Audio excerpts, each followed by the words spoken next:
Ang bawat tao sa mundo ay mayroong tungkulin sa Diyos na dapat gampanan. Panuurin kung ano ang mga ito. Una, kailangan pahalagahan natin ang salita ng Diyos ng higit kaysa pagkain. Ako'y hindi humiwalay sa utos ng kaniyang mga labi. Aking pinagyaman ang mga salita ng kaniyang bibig ng higit kaysa aking kailangan pagkain. Pangalawa, iibigin natin ang Diyos ng buong puso, kaluluwa, pag-iisip at lakas. At pagsagot niya'y sinabi, iibigin mo ang Panginoon mong Diyos ng buong puso at ng buong kaluluwa mo at ng buong lakas at ng buong pag-iisip mo at ang iyong kapwa na gaya ng iyong sarili.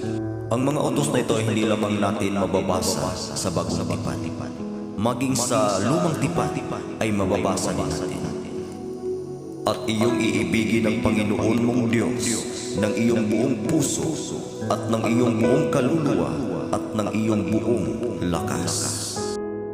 Pangatlo, maglingkod sa Diyos ng buong puso. Matakot lamang kayo sa Panginoon at maglingkod kayo sa Kanya sa katotohanan ng inyong buong puso. Dilidilhin nga ninyo kung gaano dakilang mga bagay ang Kanyang ginawa sa inyo. Pang-apat, luwalhatiin natin ang Diyos sa ating katawan.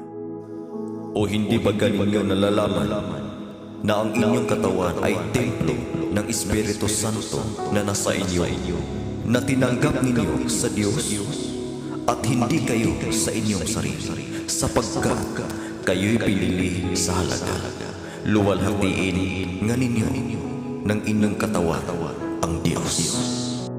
Panglima, tanggihan ang sarili at pasanin ang ating cross araw-araw. At pinalapit niya sa Kanya ang karamihan, pati ang Kanyang mga alagad. At sa kanila'y sinabi, kung ang sino mang tao ay ibig sumunod sa akin, ay tumanggi sa Kanyang sarili, at pasanin ang Kanyang cross, at sumunod sa akin. Ang cross na tinutukoy dito, mga kapatid, ay ang pagsubok sa ating buhay at ang pagtanggi sa ating sarili. Nagawin natin ang kalooban ng Diyos kaysa ating sariling mga kagustuhan.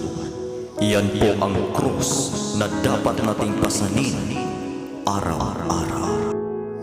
Pang-anim, ibigay ang lahat para sa ating Panginoong Jesus. Sinabi sa Kanya ni Jesus, kung ibig mong maging sagdan, humayo ka, ipagbili mo ang tinatangkilik at ibigay mo sa mga dukha, at magkakaroon ka ng kayamanan sa langit, at bumarito ka, sumunod ka sa akin. At sinabi ni Jesus sa kanila, katotohanan sinasabi ko sa inyo, na kayong nagsisunod sa akin, sa pagbabagong lahi, pagkaupo na ang anak ng tao, sa luklukan ng Kanyang kaluwalhatian, kayo na may magsisiupo sa 12 luklukan upang magsihuko sa 12 angkan ng Israel. At ang bawat mag-iwan ng mga bahay o mga kapatid na lalaki o mga kapatid na babae o ama o ina o mga anak o mga lupa dahil sa aking pangalan ay tatanggap ng tig-100 at magsisipagmana ng walang hanggang buhay.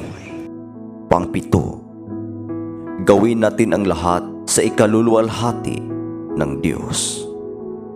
Dahil ganito po ang sabi ng banal na kasulatan, kaya kung kayo'y nagsisikain man o nagsisiinuman o anuman ang inyong ginagawa, gawin ninyo ang lahat sa ikaluluwalhati ng Diyos. Ito ang wakas ng bagay. Lahat ay narinig. Ikaw ay matakot sa Diyos at sundin mo ang Kanyang mga utos, sapagkat ito ang buong katungkulan